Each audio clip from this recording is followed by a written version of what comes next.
Hello and good evening for the third time today. I think it's the fourth time. So we did Adelson trial, Drummond, Adelson verdict, and this is my favorite live of all four of them. I am welcoming to the stream tonight a very dear friend of mine, an amazing human being, a justice fighter, an advocate for victims and victims' families, who has survived his own family tragedy and has been fighting for so long to try to get some kind of justice for his little baby brother. And it has led him down a path that he probably never would have thought as a young boy would be his path in life. But I can't wait to introduce you. If you haven't had the opportunity to meet him over here before or listen to the podcast that we've done together, without further ado, my friend, my brother, Eric Carter-Landin. How are you, my man? Hey, Bob, it's good to see you. I'm doing well. How are you? I'm good. So Eric and I had this scheduled 3 separate times. I completely ghosted him, left him at the altar on 2 different occasions. Of course, today I'm coming back. I had set this. I'm like, dude, there's nothing that's stopping this live tonight. We're on the way back from Scarlet's volleyball game, which went the mandatory 3 because they lost the second game. So I'm already up against it. It's 6:40, and then Tracy hits me up. Oh, there's an Adelson verdict. I'm like, you gotta be kidding me, man. But Eric was kind enough to give me a little grace, give me a little buffer on the time. I'm like, dude, we're gonna be a little bit late. So look, man, I love you. What I want you to do, if you'd be kind enough, is just kind of tell the people a little bit about who you are and how you got to where you're at now, and be as long-winded or as short-winded as you want. But it's a powerful story, and I know you'll give the trigger warning, but if Eric's going to get into what happened to his little brother Jacob, brace yourself. If violence that's befallen children is something that's tough for you to listen to, be mindful of that, because that's certainly what this story, Eric's personal story, is about. Thank you, Bob. Yeah, definitely trigger warning if you struggle with depictions or mentions of child abuse. This is probably, not the best stream for you today, but it's an important story. And I think that it's important that we talk about these cases, no matter how difficult they are to talk about, because oftentimes it's hard to get people to care about Jacob's case because they just can't listen to it because it is so difficult to hear. So first and foremost, I'm Jacob's big brother. That's how I like to be introduced. And everything else I do is in honor and in memory of him. And everything I've done so far has been with that intention in mind. So as we kind of go through this whole thing, and I just wanted to say that.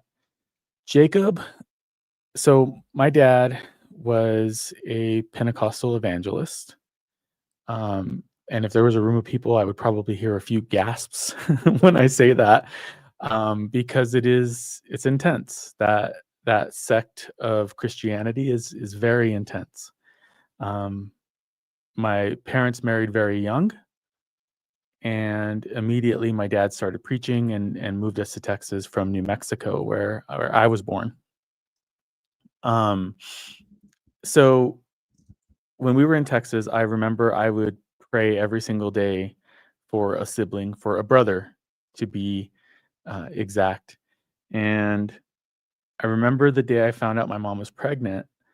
I was so excited. I had just learned how to ride my bike without training wheels. And so it was like we were at the park. I just figured this out. And then I crashed into a bush. And my parents kind of knelt around me and were checking on me, making sure I'm okay. And to get me to stop crying, they let me know that my mom was pregnant.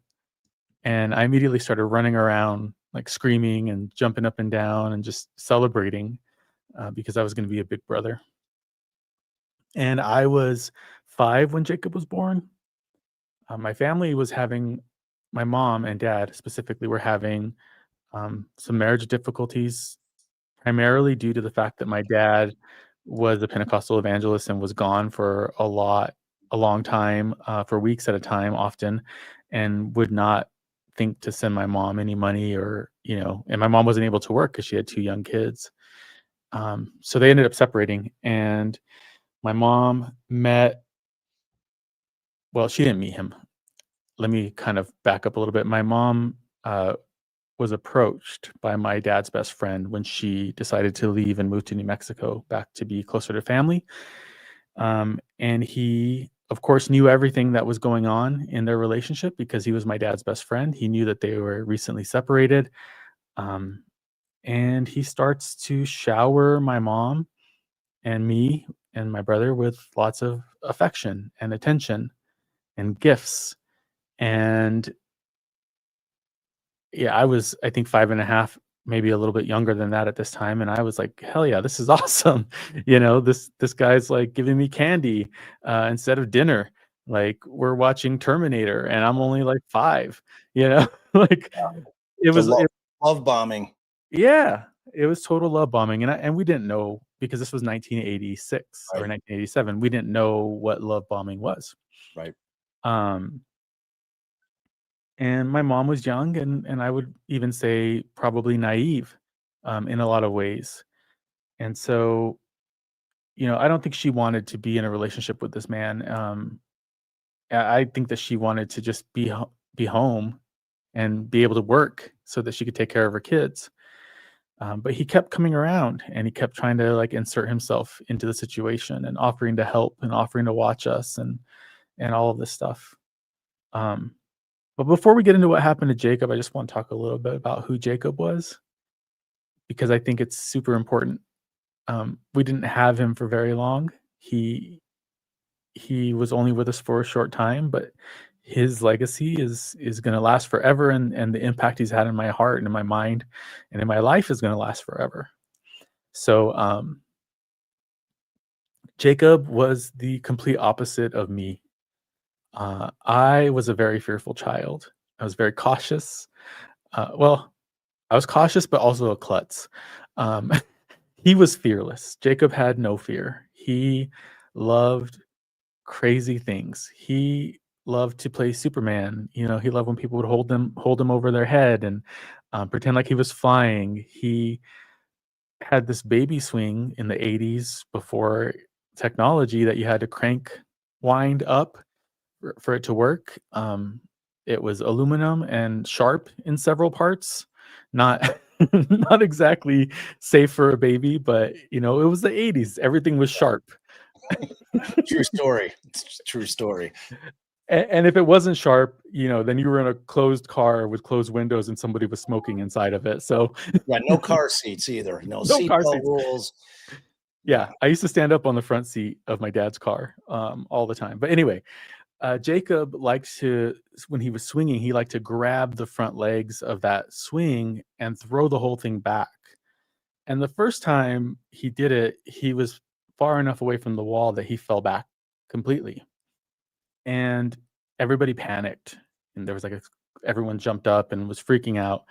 And we get around Jacob, and he's laughing, and he and he laughed like Eddie Murphy, um, which, yeah, I don't know. I It mean, was if you weird. know, you know. Yeah, no, it was like this. It was like, like he just had this crazy laugh, and um, sometimes when I laugh really hard, that happens to me. But that was how he did it all the time. He used to go into the kitchen and pull all of the drawers out of the cabinets, and knives and forks and spoons and everything would be flying around, and he would be laughing. He thought it was hilarious. He was not afraid of anything. He was living his best life. And um, you know, my mom's boyfriend, I don't know how comfortable you feel with me naming him here, Bob. I I'm not I feel as comfortable as you feel saying it. okay. I mean, man. Like, I got your Yeah. back on this thing. I always have. So I'm not going to say anything that isn't in a police report and that isn't documented and isn't available through a records request. So everything is a matter of public record. Anything that I'm sharing is a matter of that. So Stephen Chavez was his name, is his name. He, weaseled his way into our lives, and before we knew it, he was dating my mom and really trying to escalate the relationship much faster than a normal relationship would be progressing. Talking about moving in together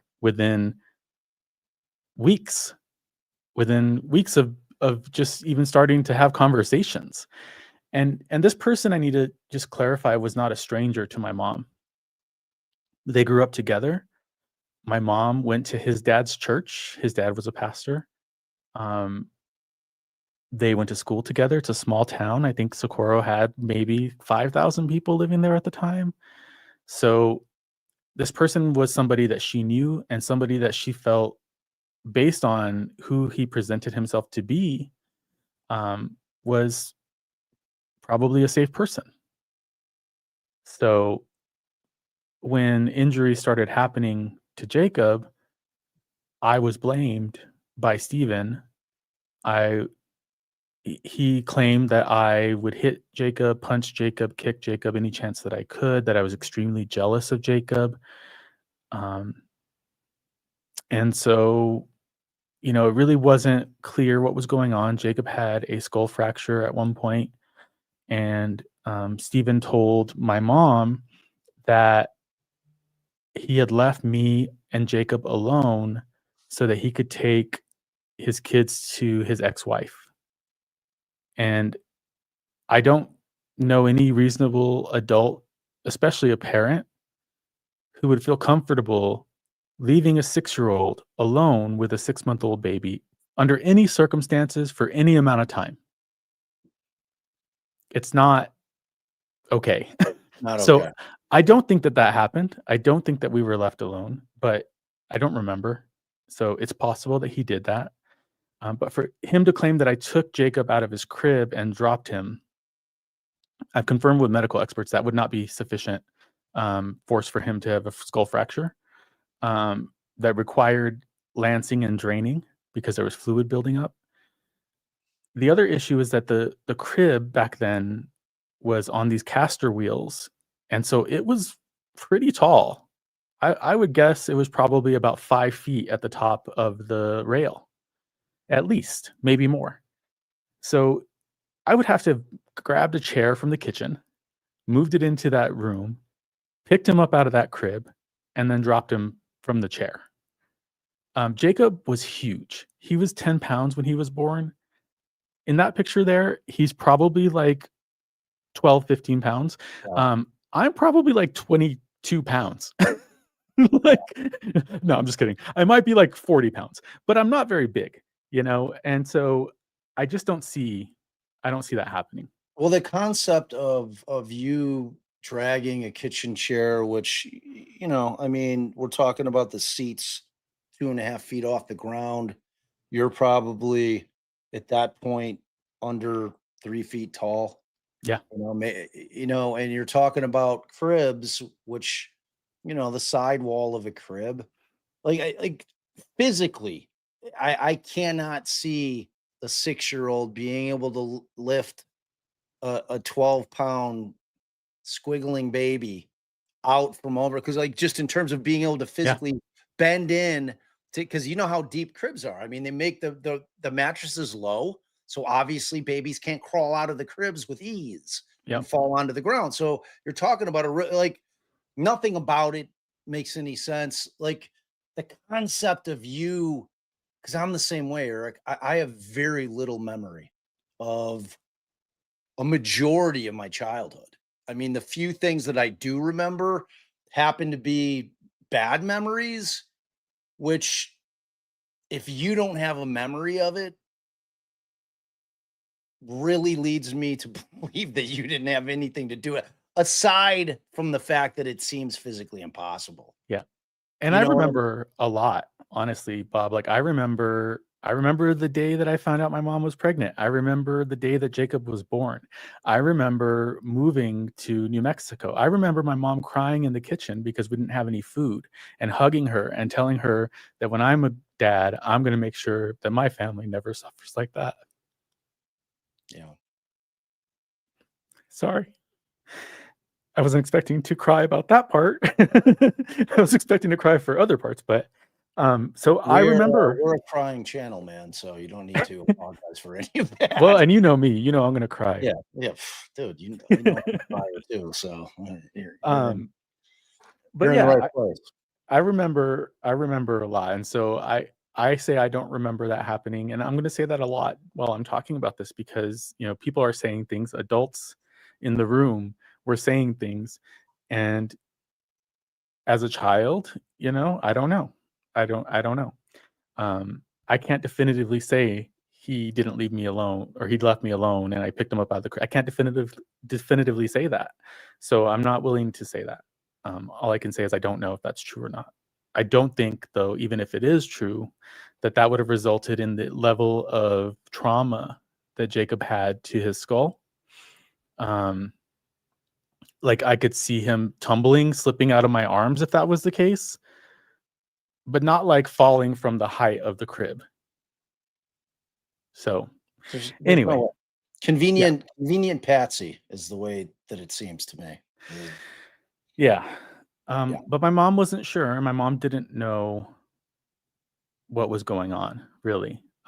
She knew that Jacob had changed, that he had become afraid, which was not something that he normally was. Um, my grandmother one day tried to pick him up over her head, and he started screaming and crying and clawing at her hair and trying to get down.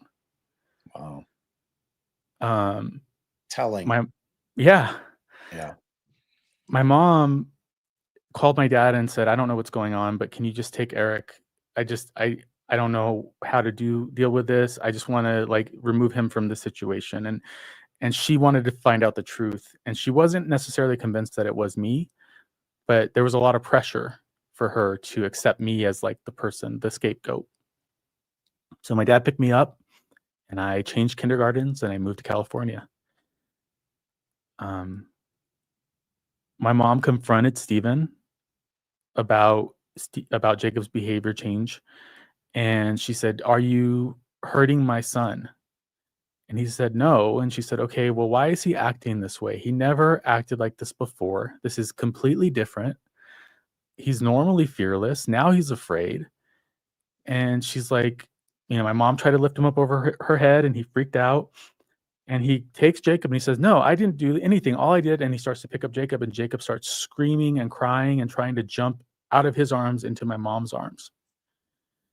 Um, So my mom stops letting him be alone with Jacob. And that works for a good while. But at the same time, he is like ramping up the pressure for her to move in with him, ramping up the pressure for her to marry him, really just putting a lot of pressure on her in this moment. And so Can I ask there's, you something? yeah, of course. As you sit here today, and I'm assuming that you've been able to have some conversations with your mother over the years. I mean, why do you think he was so pushy. Like, with the love bombing and trying to ingratiate himself with you. And, I had a similar circumstance with my stepfather, but much different end game, obviously. But Yeah. but why do you think, like, what was his thing? Like, why was he so hell bent on just getting his claws into your mother to the Well, extent where I think it's prototypical of that type of person, that personality. I- they want full control of you and of your assets and everything in your life. And it's really hard to do that when you're not married to somebody. It's a yeah, lot easier to convince people that everything's okay and to silence people when they are in a legal contract and it's not easy for them to get out. Especially in the 80s when it was, especially where I grew up, there's kind of a machismo place. There was a lot of that. The woman's place is in the kitchen and at home taking care of the kids, and the man is in control of everything. And that's very, I think, even to this day, somewhat culturally true here. yeah, Um, so I believe he planned all of this from the beginning.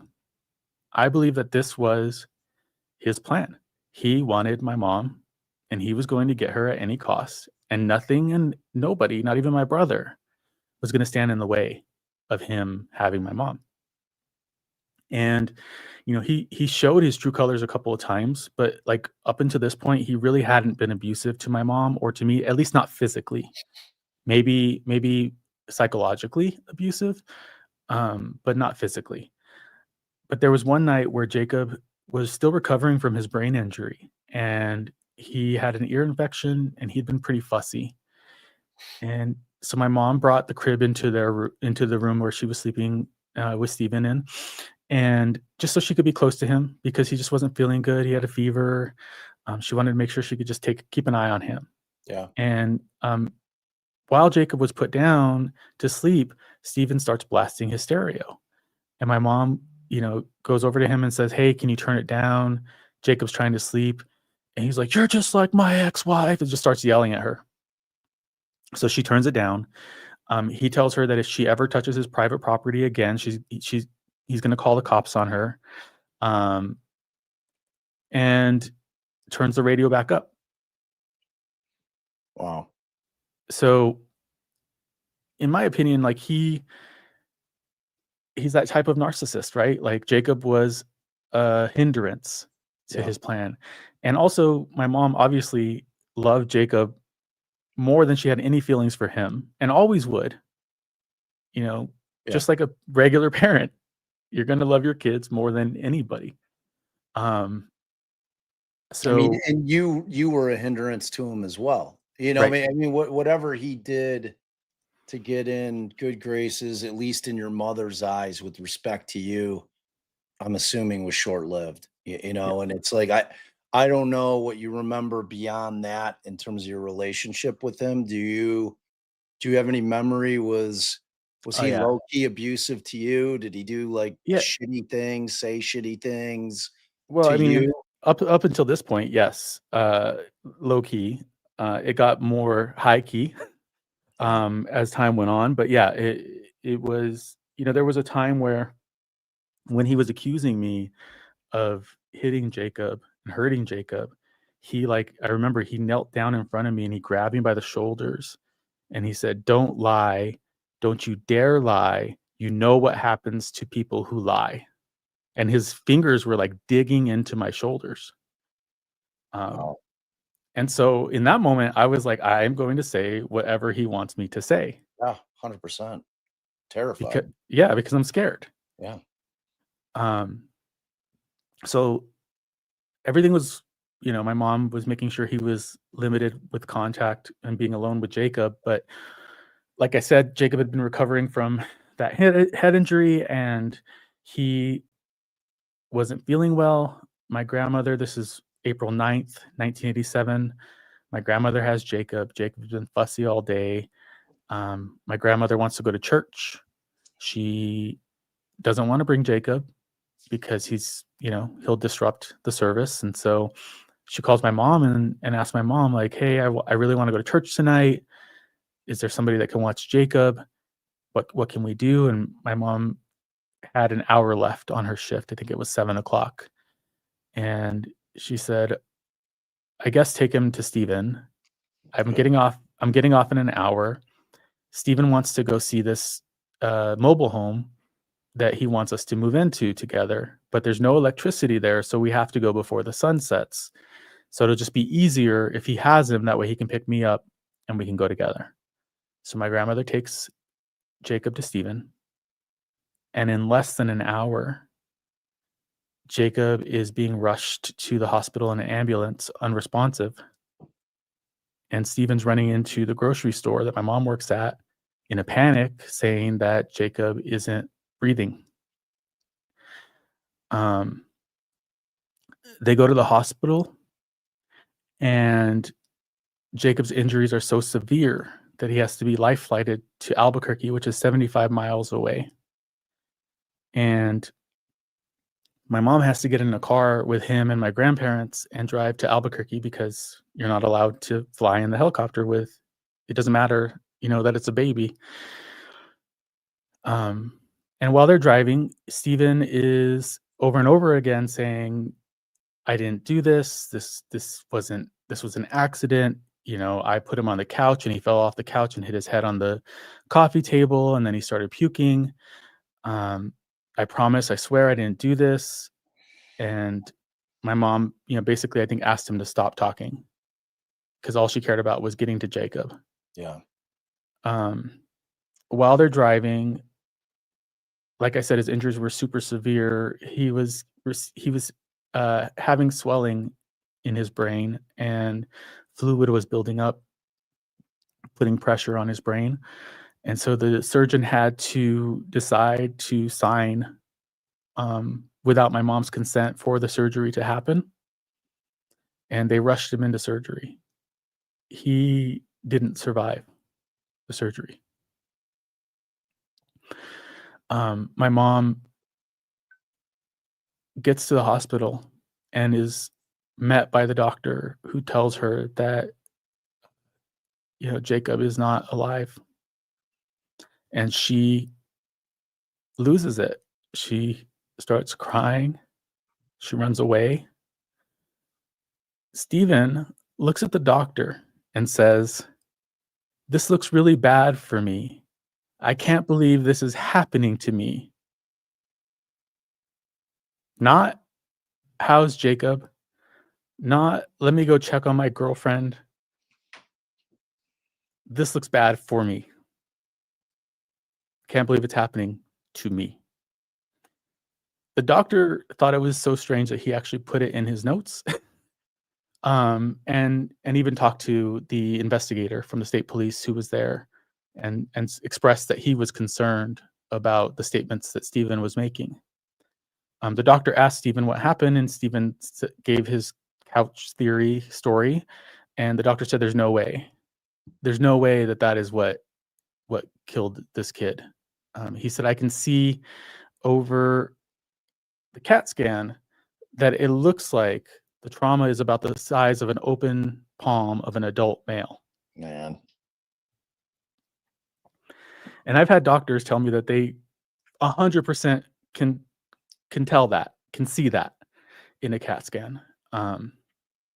So an investigation starts. My dad and I fly back to New Mexico.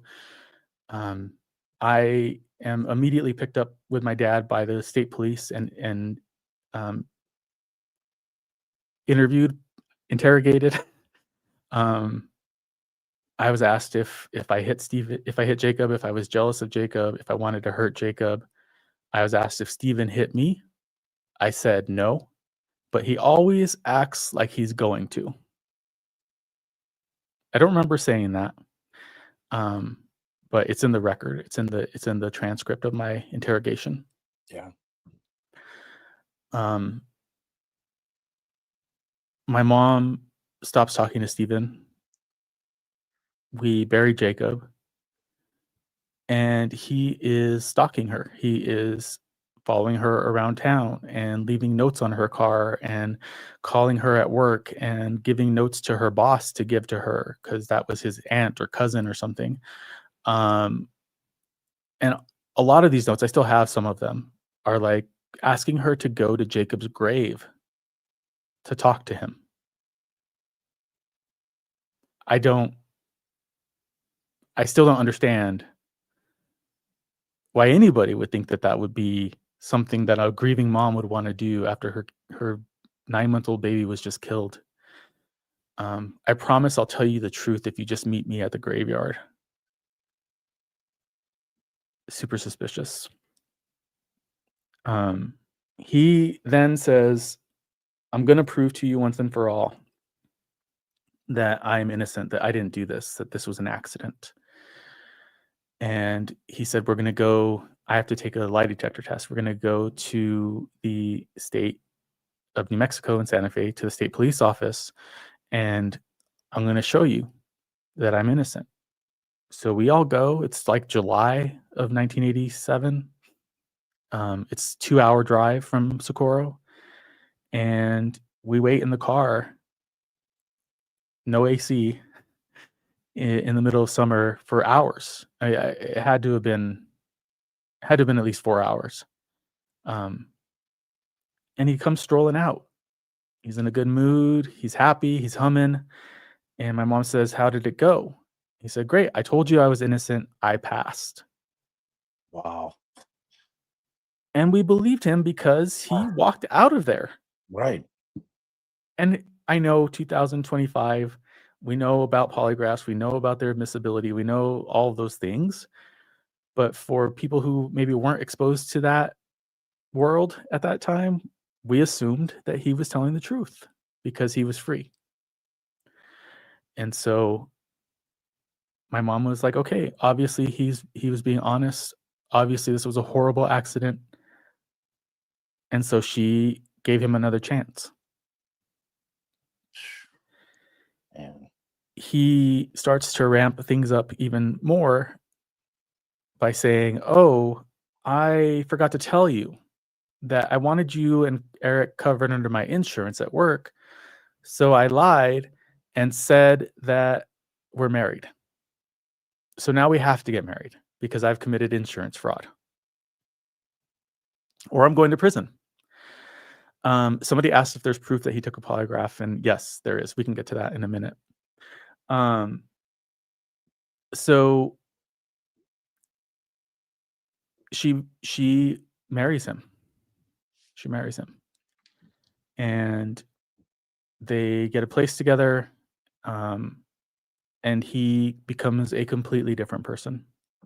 He becomes a psychopath. And I say becomes because up until that point, we had never seen that side of him. Up until that point, he'd been very careful to protect that side of him, the true side of him. And so he starts to become very violent with my mom. And I get locked away in my room for hours and hours and hours at a time with no bathroom breaks, no food. He locks me in the dryer one time. He starts to sexually abuse me, and Wow. he tells me that if I ever say anything, that he will kill my mom and he will kill me, and nobody will ever find us.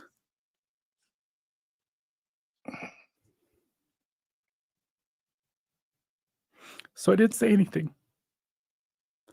And he made sure to only do it when my mom wasn't around. So she didn't know.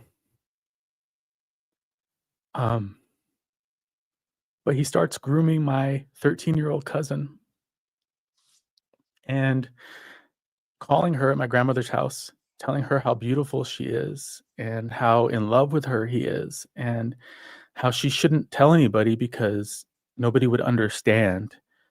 But he he underestimated my cousin. He he thought she was going to just let him do whatever he wanted, and she didn't. She immediately told my grandmother. And my grandmother told my mom. And my mom, hearing this, finally had the strength to leave him. We got out of there. But he stalked us for several years after that. He would come to my window every night and knock on my window and tell me he was going to kill me. So he never he got arrested in 1991 after my mom finally left him. She went to the police and she said, my kid, I disclosed my abuse to her. So she was like, my kid's been abused. She's like, I'm pretty sure he killed my son. He was grooming my 13-year-old niece. And so, we all go into the police station. We give statements. They ask me about his genitals. And he goes to jail for one night, and then he's let go. He's never charged with the sexual abuse. Nothing ever happens with soliciting a minor. Like, none of that ever went anywhere. And so, like I said, this is a small town. He was friends with the cops. He was best friends with the sheriff. He played basketball with them multiple times a week. Whenever they would get called out for the domestic violence calls, because the neighbors would invariably hear my mom screaming, they would laugh along with him whenever he said, she's a crazy bitch and she just attacked me. I'm just defending myself. Ha ha ha. You know how bitches are. Ha ha ha. And there's so much more that he did that I'm not even going to get into, because it's like even worse than all that other stuff. Not worse than Jacob's murder, obviously, but worse than some of the other stuff. I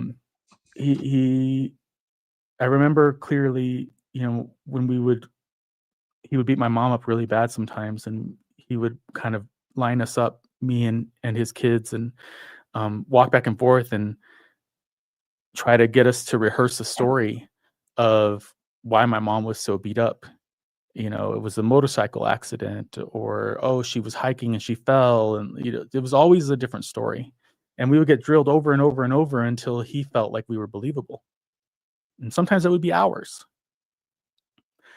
But yeah, never really paid any consequences for any of this. Oh my God. It's like in that time frame. Yeah. Like in that, like in the 80s, man, it was like such a different time. And I mean, that shit still goes on now, but the prevalence of it back then is mind blowing. Yeah. I mean, I'm an old fuck, right? It's like I'm 55, dude. It's like I lived it in terms of just they didn't do anything to anybody in terms of abuse. Domestic abuse was not on the radar. Yeah. Like child abuse was not on the radar. And it's, and we still have a long, long way to go. Yeah. I mean, but like back then, because it's hard when you listen to, your mother's story, to understand that in the 80s, she's a single mother, doing the best she can. She's now got your little brother who's just been born. I mean, the finance side of this is just a reality, in order to be able to raise your children, to feed your children, to keep a roof over your kids' heads. You can only work so many hours in a day, and your support system is only as big as it is. Yeah. You know what I mean? So it's like she's thrust into this situation. Because I wanted to ask you, I mean, have you had the conversations with your mom? Because a woman's gonna have a sense, right? Like she probably had a sense of what this dude was early on. And I mean, I think she definitely wasn't interested, like, in what he was trying to sell her, initially. So, yeah, I mean, women, I think she was in an impossible situation. Yeah. And, that's a lot of people are angry with my mom. that's And not fair. And I would challenge you, like, if you've never been in an abusive relationship, if you've never been manipulated by somebody to that degree, maybe, maybe take a minute to think about that. Also, somebody made a good point is, the religious part of it. My mom was raised to be that subservient woman. Yeah. That was the church that I grew up in. That was what you were told to be. The woman is subservient to the man. That is what they tell you.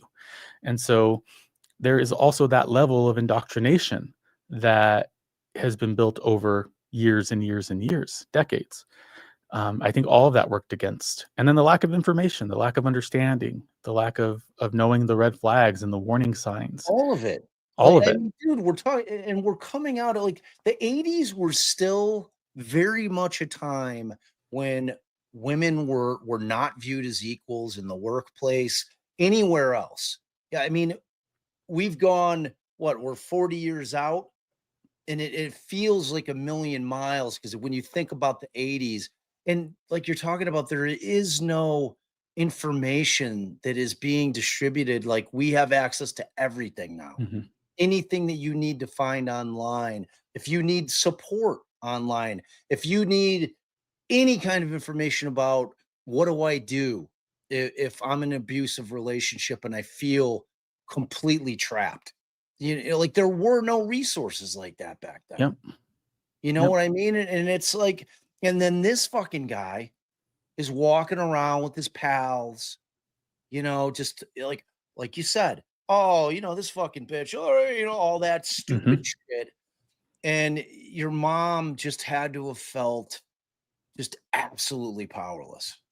Absolutely. It's like it's such a devastating story on like so many fronts, man. It's like, And it gets oh, worse, right? Like, it yeah, just keeps getting worse. it does. Um, yeah, so after we left, she goes to the prosecutor and she's like, "I want you to prosecute him for my son's murder." And the investigator that worked at the DA's office at the time said, "Oh, you're just trying to make trouble for your poor ex-husband. You're a woman scorned." Um, and then she said something along the lines of, "Plus, you gave him an alibi." And what they're talking about with that alibi, which pisses me off every time I say it, and I'll let you rant about it, Bob, because I feel like you probably have some things to say about it. But what they're referring to is when Jacob had just died and Sue DeWalt, the state police investigator, approached her. She asked her straight out, "Do you think Stephen is capable of intentionally hurting Jacob?" And my mom said, "I don't think so." It literally says that in the police report. "I don't think so." Oh my In god. in what world is that an alibi? That is in no way, shape, or form an alibi. There's nothing even remotely alibi-ish about it.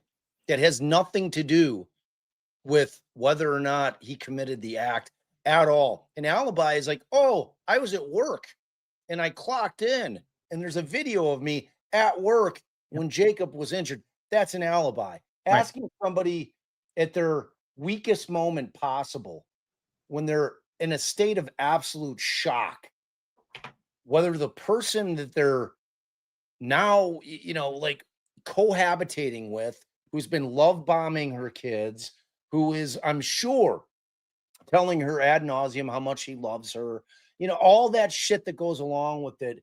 If they're asked, and she's asked the question, is he capable? I mean, Right. her answer, like, I mean, move it away from the alibi because that's fucking absurd. And it's absurd that a cop actually thought that that qualified as an alibi. That, Right. but that becomes an ongoing theme with the people that you've had to deal with for the past 2 decades in terms of trying to get somebody, anybody, to do something. To give a shit. Dude, it's like Yeah. it's unbelievable. Yeah, It's unbelievable. and that moment started a process of 38, 39 years of doors being slammed in our faces. Um, every time there was a new DA, my mom would go and she would bring her little envelope full of paperwork, of the records that she had. And she would sit in front of the DA and she would pour her heart out and she would say, "This is what happened. This is the story." And the first one that told her no said, "Oh, sorry, yeah, there's a statute of limitations, so I can't do anything." And I can hear people screaming at their computers right now and at their phones right now, saying that there's no statute of limitations on murder, but they would be incorrect because in New Mexico, in the 80s and 90s, there was a statute of limitations on second-degree homicide. And that was really the only thing that they could charge him with, because with first-degree homicide, you have to prove intent here. And that would have been very, very close to impossible without him actually saying, "I planned the whole thing." And even then, I don't know that they could still prove it. They'd probably plead out so that they wouldn't go in front of a jury. But there was a I statute mean, of you can limitations. form the intent in a millisecond. Like I think people tend to drift into that world of premeditation but that's not the case. But when it's your mother in a room with these men, Mhm. which I guarantee is exactly who she was dealing with, Yep. and she's not privy to understanding how the law works. She's not in a position to be able to argue back and Right. say, well, you know what I mean? It's like everything about that entire situation is untenable. And I mean, did they even have, like, if you go into a courtroom today and there are either living victims that are, in a matter that's up in trial, and you've got a victim's advocate there who is that person that is the conduit between the victim or the victim's family and the state's attorney. They help them with resources. Like, I don't think any of that existed back then. No, not in the way that it does today, and I think even if it did, I mean, New Mexico, somebody made a comment that New Mexico is still that way, and it's very true. New Mexico is behind every state when it comes to child welfare, and child abuse is a huge problem. It has been a huge problem, and it continues to be a huge problem here. So, like, I don't even know, man. It's frustrating beyond belief to know that, like, because for me and my mom, we're here, like, sitting in front of an attorney, uh, uh, that we elected, Right. the people elected, and we're like, "Hey, this huge injustice happened. Hey, we're your constituents," and they're like, "So?" And so we're like, "Are we crazy? Like, are we making this bigger than it? Like, why is nobody pissed off about this? Why does no one give a fuck? Why are Like, we the only ones that care that a 9-month-old baby was killed, murdered. murdered by a grown man? How can people just sit there and not give a shit? I don't I mean, understand." it's really hard to fathom. It's unfathomable, really. I mean, people that elect to do that for a living, and if it's, you always hope that it's for more than a paycheck, that, like, oh, I just kind of fell into this get. I mean, when you run for election and you run for that office, you have to stand for something. Mhm. Theoretically, you would think. And this case with the thing that happened with you is really where it started. I mean, that is, I mean, I'm sure no one in this chat even remotely thinks that you were the that you dropped your brother on his head that caused that. Like, so it's clear that the abuse began there. Because when you have somebody like this guy who's moved in on your mother, both of you and your brother are seen as impediments. He doesn't want to Mhm. have to deal with your shit. You were easy to move out. Yeah. He's like, blame the kid. I'll, send him off to his dad. I'm okay. So there's one. Jacob's a different deal. Jacob is attached to your mother because he's an infant. Right. He still needs his mom, and there is no place for him to go. And your brother, is a real wrench in the works for him. And if you had a state's attorney that was like, you know what, I'm gonna go back. I'm gonna go back to the first incident, and Mhm. I'm gonna look at that a little more, because where we ended up here, not too far after, seems like kind of a big coincidence, and then you dig into that part of it, Yeah. and you try to figure out what happened that night and what happened in that time that they're claiming that they left a 6-year-old, which I don't know what the law was at that point in time. It's certainly illegal now. It's definitely neglect. It At, at a minimum, it's neglect. Yeah, it's completely absurd, and the fact that we've just had to continue this process for so many decades, God, and even to the point where we saw the statute of limitations get overturned. We saw that happen, and then we saw the Supreme Court in New Mexico rule it retroactive. So we had enough time for that law to just go away and then be applied to Jacob's case, right? So at first, like, I started a podcast. It's kind of dead now. Like, I'm not really doing it right now, but True Consequences to Help Families in New Mexico. There's 100 and something episodes. You can go listen to them. it's I great. probably I It's probably great. won't be making content for a while for that stream, just because I'm so busy with everything else. But I created that show not thinking that I was going to have any kind of chance in hell of Jacob's case ever going to trial. I had given up at that point, because it was like, okay, the statute of limitations is the statute of limitations. What am I going to do?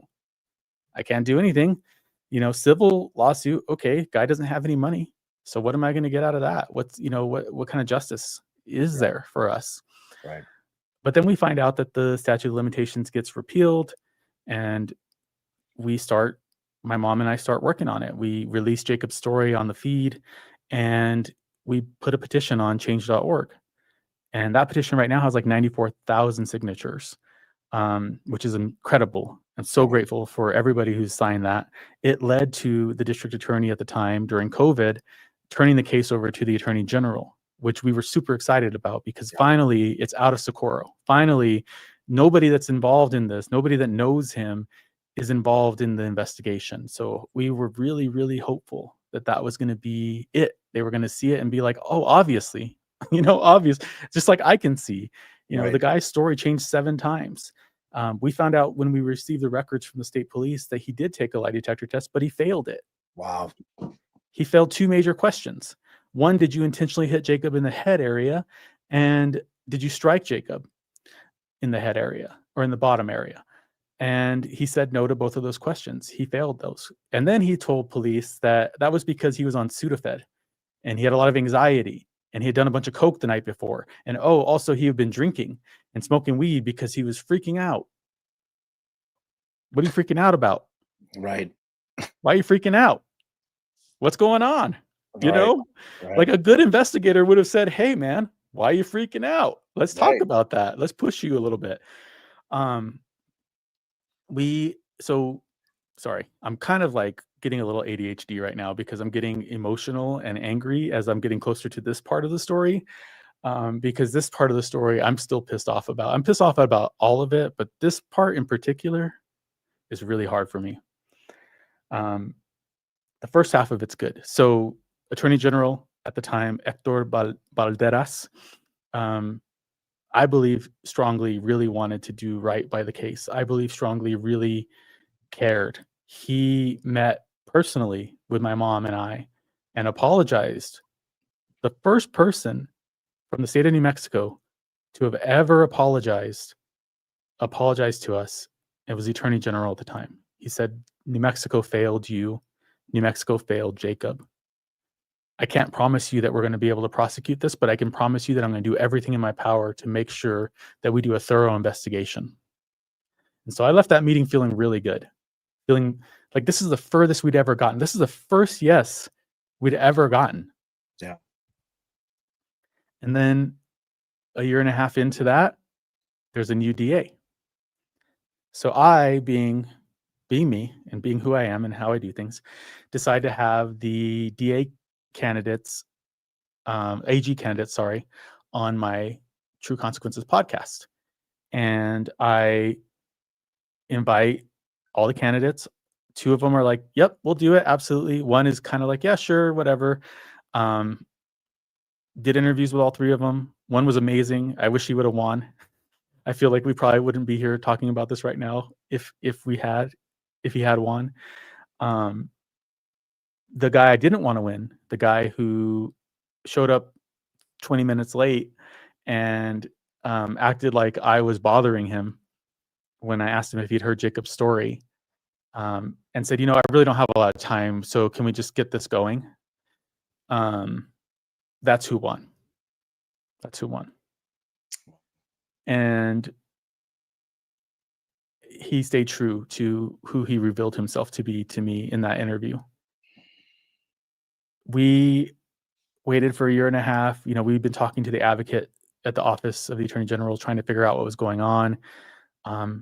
In January of 2024, we get a request for a meeting in person in Albuquerque. And it's not easy to get my mom to Albuquerque. She still lives 75 miles away. Her car isn't really built to be able to travel those distances. So I have to drive, 150, 125 miles, whatever it is. My math sucks. Round trip to actually more than that, double that, because I have to come back home too, to get her there. So I and my mom both felt that this is good. This is good news. And I remember I called you, Bob. Yeah. I said, do you think that they would be bringing me in here to tell me no? Do you think that is in the realm of possibility? And I could tell like you didn't want to hurt my feelings, but we both thought that maybe it was a good sign. Yeah. It wasn't a good sign. We were told that there was no way they could bring prosecution on the case, that there was no way to prove who caused the earlier injuries, and there was no way to prove that the earlier injury didn't lead to cause problems and complications with a secondary injury, which led to the death. So there was no way to prove that the secondary injury was necessarily the cause, according to this prosecutor, of death. And so I and my mom, we both started yelling at them. We were very, very angry. And Greer, who I don't like, at the prosecutor's office there, she said something along the lines of, well, I'm not afraid of hard cases, and I win hard cases all the time, but this case is not winnable. And spineless. Yeah. And the other prosecutor that was there, he said, I know this sucks. I said, no, actually, it fucking sucks. It fucking sucks. I said, because you've had this for 3 years. You could have sent an email telling us this. You didn't have to bring us all the way over here to do this. Right. I said, you got our hopes up for nothing, for absolutely nothing. Right. You could have told me this over the phone, dude. Yeah. The fuck's 100%. Yeah. Then to make matters worse, so the advocate, who's like, kind of rubbing my arm through this whole thing, which is weird. Like, I don't know you like that. Right. Don't touch me. You didn't ask if you could touch me. I'm a fucking sex abuse survivor. Like, what are you doing? Right. So I remember I said, well, okay, well, we're going to go. And the advocate's like, I'll walk you out. She takes us to the lobby and she's like, oh, look, there's this tree here. And what we're doing is we're asking all the families we work with to put their handprints in plaster and write the victim's name of their loved one on this. Do you want to do that right now so we can show this community that we care? Wow. Oh my God. What an insult. I said, I hope you're joking right now. I really hope you're joking. I hope you're not seriously asking me to show the community that you care after you just told me you're not doing anything in my brother's case. Are you kidding me? I was pissed. So I start requesting records. I'm like, I want to see these investigation notes. I want to see what they did. I want to see who they talked to. The first reply I get, and New Mexico law is very strict about public records. Like, you cannot mess around with the agencies. There's no tolerance for them doing any kind of BS. You can sue them for that here. And so they sent me back my case file, Bob, the one I gave them. That Wow. was, and they said, we consider the record request fulfilled. Wow.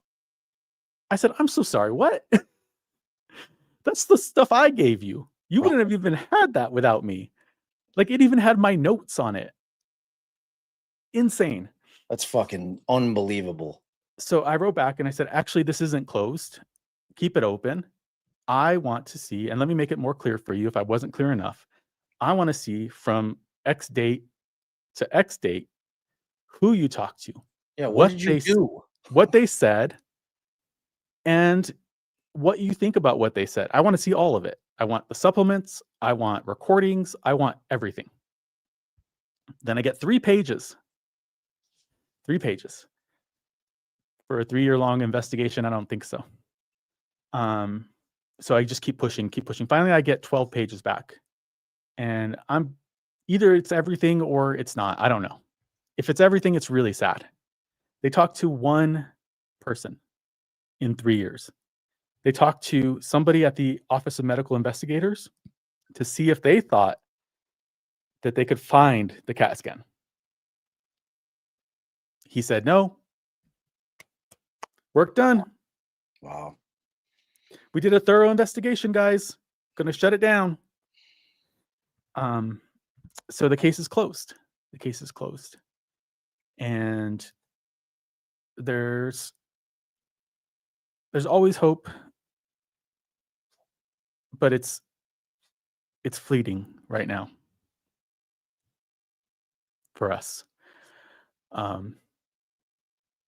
The highest prosecutor in the state, and there's going to be another prosecutor, right? There's going to be another AG, and we'll start over again. But it has been 4 decades of silence, but brick walls. Yeah, of nothing. It's been 4 decades of no one, not one person that you've run into that actually gave a fuck. It's that simple. Yep. Like you and I have had these conversations, obviously off air, but I'm like, you just need one person who actually gives a fuck, Yeah. because that's all it takes. It's like we just watched this Adelson trial, which has been 11 years in the making, and but that prosecutor actually gave a fuck. Yeah. And she didn't care if it was a risky case to bring in terms of the family who had never been charged. I mean, you just need that one person who's willing to say, you know what, my conviction numbers don't matter. What matters is doing the right thing. Right. And I mean, we just have to hope that that person exists in the world, because, and we're going to get to, what really spurred you on to be a co-founder of Advocacy Con and obviously Angels Voices are both things that your story has driven you to, Yeah. because of the frustration that you've felt and, kind of a really positive outlet in terms of, going in and punching people in their face, not doing that because we don't need you in prison or jail, whatever, you know what I mean? Yeah. Like you decided to try to funnel it into a positive thing to try to help others that are similarly situated as you and your family, to try to help them, to Yeah. give them a voice, because this boils down to what it always does, which is you were voiceless. You were powerless. You had no way of forcing their hand, and that's just a devastating place to be in. And it's beyond frustrating. It's like, to kind of get those, because I've known you for years now. And and we've had these situations where you get this glimmer of hope, and you're like, I'm guardedly optimistic, I'm going to allow myself to feel a little bit optimistic, only to be shut down completely over and over and over again. And You know, I mean, like the greatest hope, because like we always say it. I mean, pressure makes diamonds. You know, I mean, you've got a petition out there that has 94,000 signatures on it.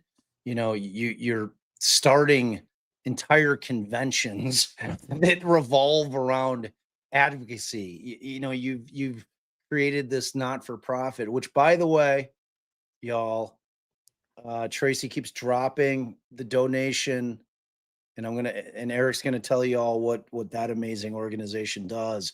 But the site for donating to Angels Voices is been in here. And this is a story. So in June, Eric said, "Hey man, can you do me a favor? I'm trying to raise some funds." And again, Eric's going to tell you in short order what his organization does, his not for profit. I need you to do a walkathon thing and try to help raise some money. I'm like, oh man, I have an amazing community. I have zero doubt I'll be able to raise some funds for you. And I of course shit the bed on it. It's like I hit him up, and I knew when I was sending the text, I was afraid of the answer I was going to get back. I'm like, did I blow the deadline? And he's like, yeah, you blew the deadline. So I completely shit the bed on it. So I'm putting it on you all and we're gonna go to the site. But again, Yeah. the website where you can donate is here. Do me proud, because I think when Eric starts telling you what he's doing for victims and their families will move you in such a way. That's why it was really, really important for you to hear how he got here, like where he's currently at right now. So, all right, sorry, I had to get that out. That's okay. I had to fall on the sword, man. You know, I shit the bed there. So It's all good. And, like, honestly, I probably wasn't as prepared or organized as I needed to be to pull that off this year. So next year is going to be a whole different thing. We're going to start planning way sooner than we did this year. But yeah, Angels Voices, Silence No More. So as I was working in True Consequences, I wanted to give families a voice. I wanted to give them a platform that they didn't really have to worry about being edited for content. But so people are asking where Steven is. Can I just reply real quick? Because I think we're going down some rabbit holes here that are not accurate. So he is living in a small town in New Mexico, southern New Mexico still. My PI that I worked with has found him. I know where he is. He's still free. I'm sure there are other victims. I'm sure that he has hurt other people. And in fact, if any victim of his has, wants to talk to me and wants maybe help trying to see if we can get prosecution for what he's done to you, I'm happy to do that as well, because really at the end of the day, all I care about is that he's no longer able to hurt anybody else. So I just wanted to put that out there real quick. Yeah. Okay. It's important. So Angels Voices, Silence No More. I was doing True Consequences, but I just felt like there was so much more that could be done to bring hope to families like my mom's and mine, to bring help, to bring some resources and things that people may not be aware of. Whenever you lose a loved one, either to murder or they go missing, if you're not in the world of true crime, if you're not in the world of law enforcement, if you're not in the world of the legal system, you may not know what to do, who to turn to, who to trust, who can help you, who's only out for themselves. And my mom and I have had to navigate this by ourselves for a long time. And there's never been, a community like the communities that I've created. And I created them because I feel so strongly that they need to exist. So Angels Voices, Silence No More is in honor of my brother Jacob, of course. And what we do is we grant funds to families of the missing and murdered. We connect them with resources. The funds pay for private investigations, DNA testing, billboards, Facebook ads, funeral expenses, counseling, search and rescue supplies, basically anything that they would need to help their fight for justice. It right now is only focused on New Mexico, but we are going to start chapters nationally in the next 5 years.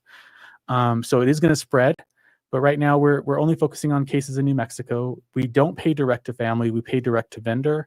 So you can trust that the money that is given is going to go to what it's supposed to go to.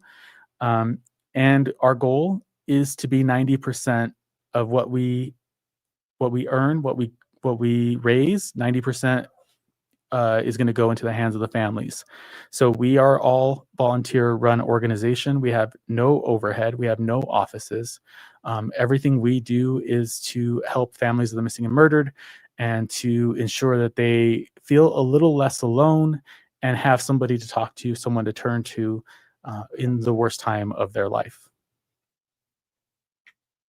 I mean, it's amazing. It's amazing.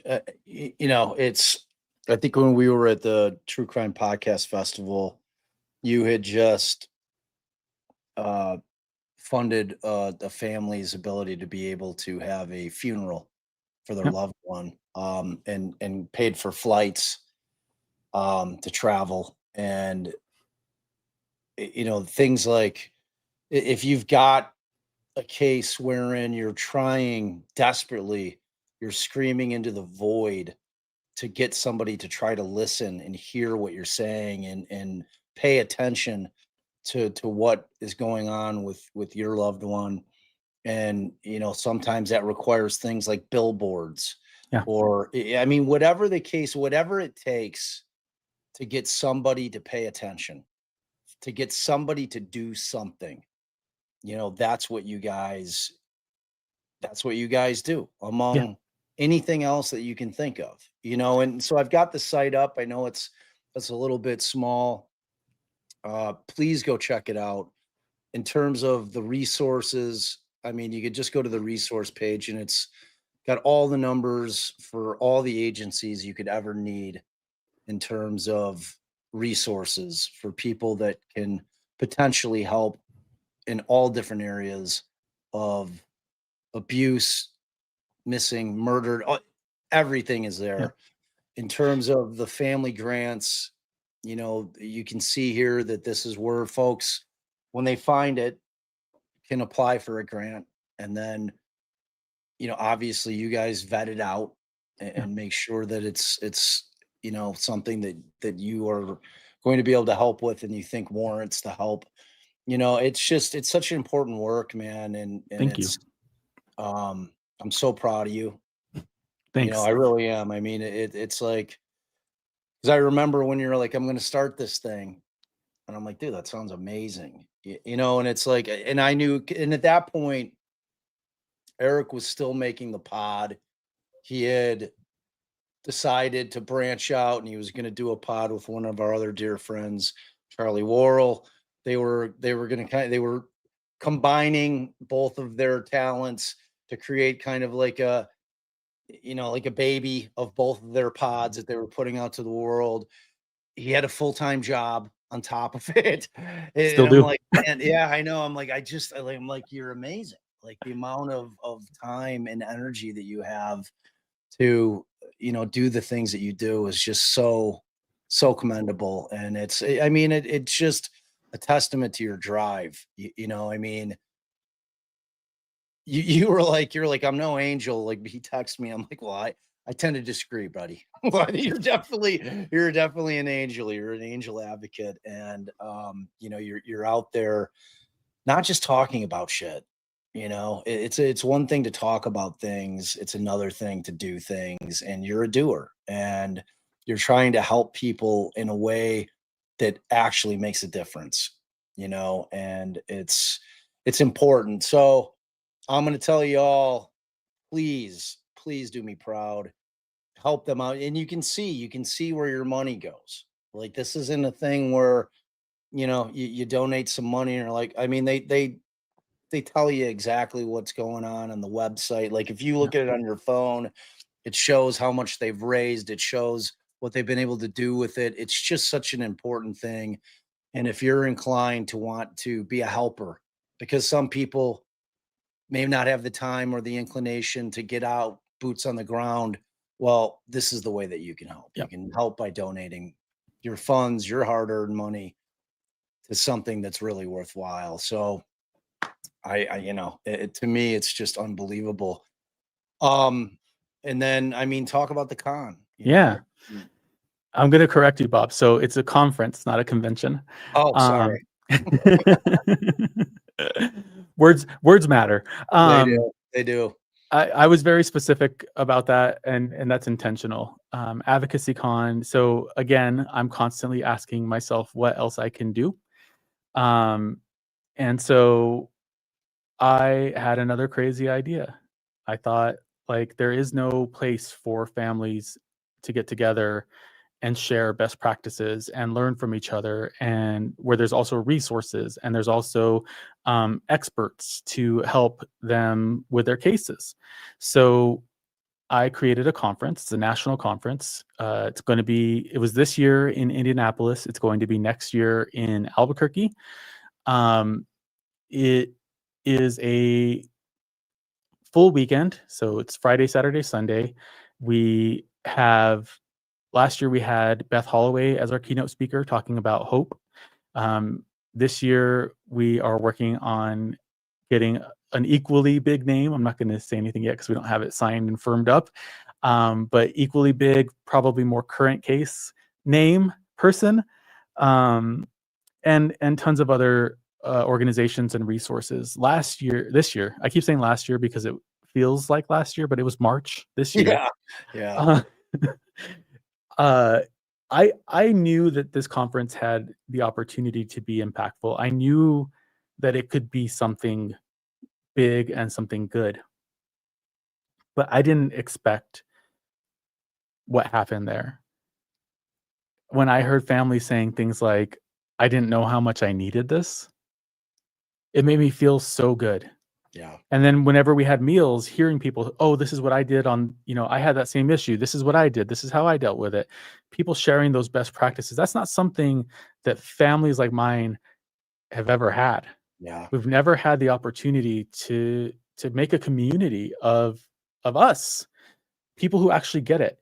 You go to a true crime conference and it's not the same, right? Because it's about the storytelling, it's about sometimes the sensationalism, it's about sometimes there's that whole serial killers are hot energy that I can't deal with. And it's not necessarily always the safest place for somebody who's gone through what we've gone through. And it can be incredibly triggering. And I'm not to say that Advocacy Con isn't triggering, because it is. But we also provide support. We have therapy dogs there. We have trauma-informed yoga. We have meditation. Next year, we're going to have a licensed therapist on site to be able to triage with people if they're in crisis. So we're really, we know you're going to be triggered, but we're here to make sure that we can catch you when you are. And so there's nothing like it that exists right now. And so I'm very, very proud of this conference. I can't wait for 2026. I think it's going to be incredible. We've had some amazing meetings. We've got the Office of Victims Crime Reparations Commission coming. We've got Victims' Rights nonprofit. It's going to educate the families there on their rights as victims. So many things are going to happen. They're going to be amazing. I'm so excited. And I hope that people will join. Even if you're not a family member, you want to help, you want to advocate for cases, come learn about what you can do to help these families. Learn about all of these cases that are out here that need help. I mean, there are hundreds of thousands of cases around the world that aren't solved, that need help. Those are my two partners, Melissa and Whitney, two incredible advocates as well. They also host the Navigating Advocacy podcast and do tremendous work out they found the remains of a missing person a few years ago that he was just laid to rest finally last weekend. So great group of people that I'm working with, and it's going to be an incredible event next year. Yeah, it's that thing where there's strength in numbers. It's like you said, it is a triggering event, but like if there's any place to be triggered, that's the spot. Yeah. And it's like that concept of, like you said, imagine had something like this existed for you and your mother 30 years ago. Yeah. Yeah, it's amazing stuff, man. It's amazing stuff.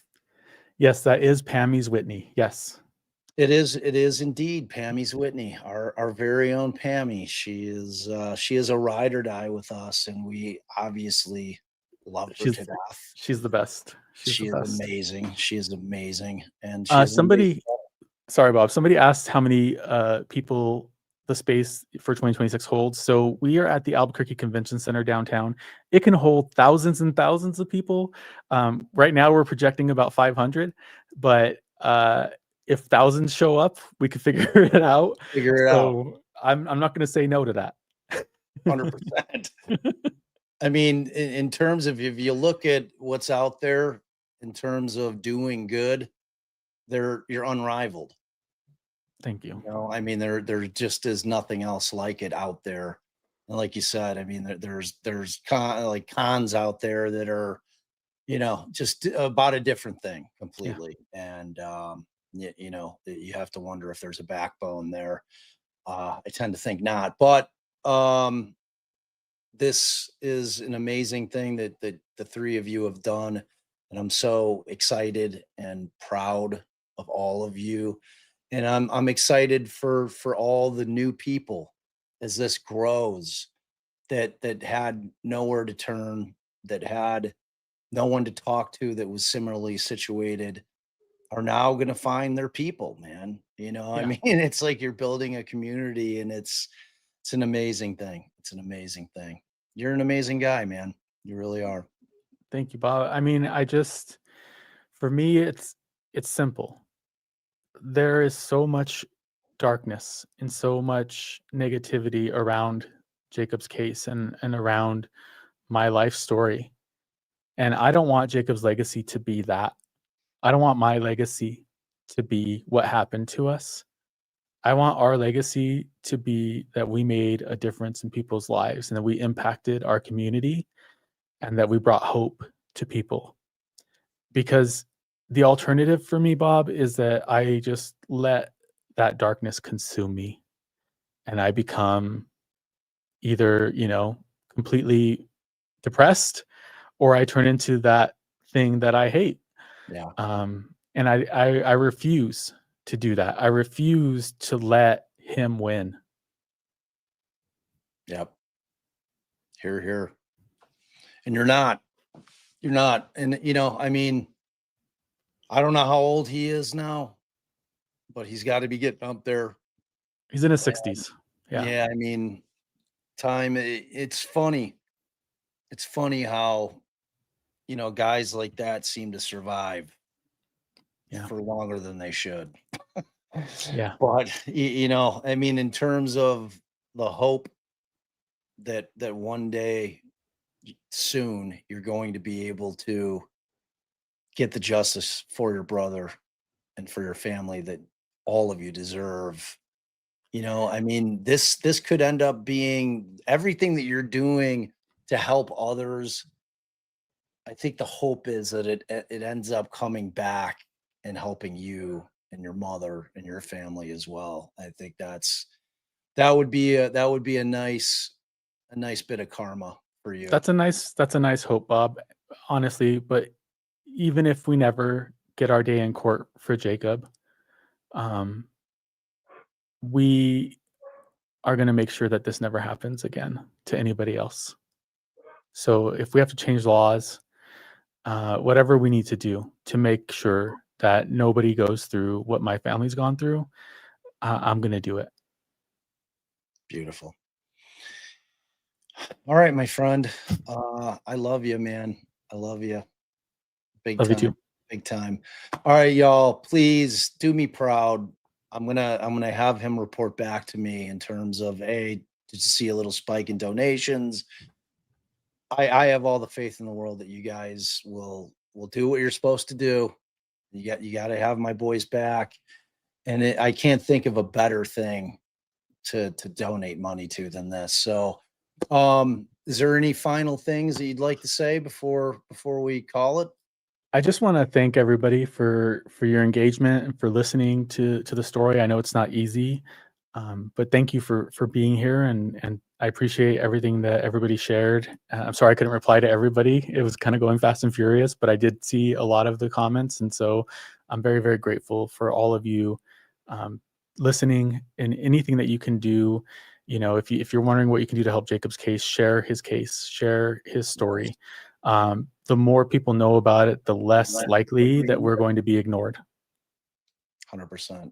So that means share out this so that it gets out into whatever the hell the algorithm is on YouTube, so that we can share the story, so we can share the work, so we can share the magic that they're working here for families and families of victims and the people that need the resources. You guys, that's something you could do for free, is help spread the word, and that's an easy thing to do. So, all right, Eric, I adore you. I love you. I hope I get to see you soon. And thank you for sharing with us, man. Thanks, Bob. Thanks for having me on. Love you too, man. All right. Thanks, man. Bye. All right, the one and the only. He's an amazing guy. He's an amazing guy who just has the fortitude to keep pushing through. So, all right, you guys, I've had a very long day. That made it worth it. So I'm glad you guys hung. I know you guys have been on the tubes a lot today with us, and please share it out. Please donate to one or both. If you're in the area, go to the advocacy conference. It's an amazing event. If you just can donate some money to Angels Voices, do that. Whatever you can do to help out, it is going to be greatly appreciated by Eric and by me as well. So, all right, y'all. It's been a long one. Like I said, we are going to finish what we started yesterday with Drummond. So we will watch that. That hearing ended up being 2+ hours. So it's going to make for a interesting live as we watch it, and hopefully we'll have some sound that you can actually hear. We will do all the work that we can to make it something that is audible for all of us. So we love you guys. Thank you so much for the hangs tonight. Thank you for hanging all day. To all the new members, family hugs. I love you, because without y'all, I'm just an old man talking about all kinds of stuff. Talk to you.